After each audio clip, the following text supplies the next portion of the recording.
Hi అండి, నా పేరు Guthikonda Trishul. I'm from KU second gate. నేను ఇప్పుడు బీబీఏ ఫైనల్ ఇయర్ ఎగ్జామ్స్ రాస్తున్నా. ఇవాళ కన్స్యూమర్ బిహేవియర్ అని ఉన్నది హాల్ టికెట్లో. ఎగ్జామ్ టైం టేబుల్లో మాత్రం అడ్వాన్స్ ఫైనాన్షియల్ అకౌంటింగ్ అని ఉన్నది. జస్ట్ గందరగోళానికి గురి చేస్తారు ఎగ్జామినేషన్ బ్రాంచ్ వాళ్ళండి. వాళ్ళు సంప్రదిస్తే ఏం రెస్పాన్స్ లేదు, డైరెక్టర్ దగ్గర ఏం రెస్పాన్స్ లేదు, మాకు మెటీరియల్స్ లేవు, సిలబస్ కాపీలు లేవు.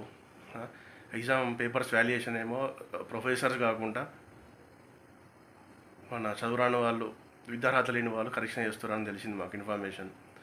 సో మా డిమాండ్ ఏంటంటే, ఇప్పుడు సప్లిమెంటరీ ఎగ్జామ్స్ ఎవ్రీ ఇయర్ 2 టైమ్స్కి, ఇయర్లీ 2 టైమ్స్ కండక్ట్ చేస్తే పీజీ చేసే వాళ్ళకి ఇయర్ విద్యార్థి అయిన అకాడమిక్ ఇయర్ కోల్పోకుండా టైంకి ఆయన అడ్మిషన్ తీసుకొని జాయిన్ అయినట్టు అయిపోతుంది. అది A division, B division, C division అని first class, second class, third class అని చెప్పి ఇవ్వకుండా పర్సంటేజ్